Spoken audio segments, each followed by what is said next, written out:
ए बाबा छुड़ाई दे ओ, ए बाबा छुड़ाई दे ओ।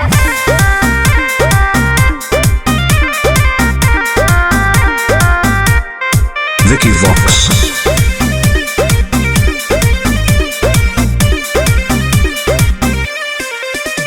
सावन भर हम हियो महाकाल के दीवाना, चार चिलो मारे दे नहीं करे हमरा माना।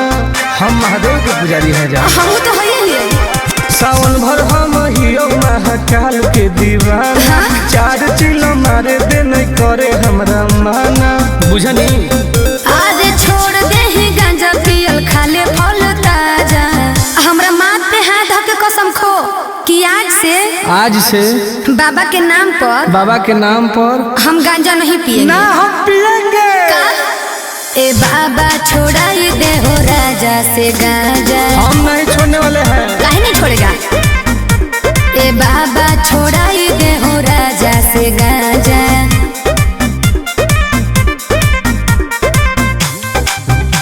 ए बाबा छोड़ाई दे हो, ए बाबा छोड़ाई दे हो।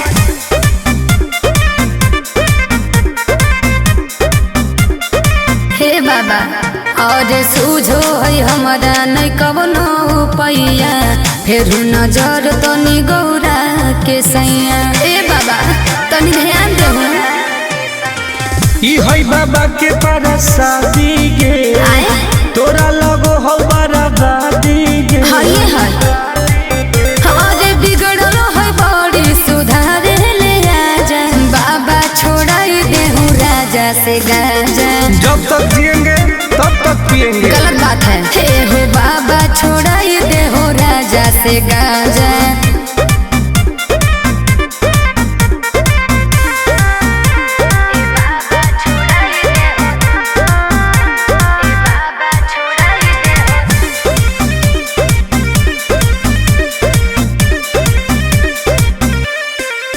ई तो सबके पिया बई नहीं पिय अकेला, बड़ी बदमाश हो बाबा तोर चेला।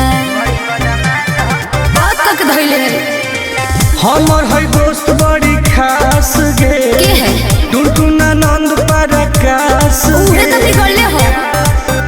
अरे नासा में दे है बड़ी हमारा के साजा। झूठ बात है। सच है। ए बाबा छोड़ाई दे हो राजा से गांजा। छोड़ा दे हो ना। ए बाबा छोड़ाई दे हो राजा से गांजा। हर हर महादेव। ए बाबा खाली गंजवा छोड़ा दे हो, बाकी हम सब देख ले भाई।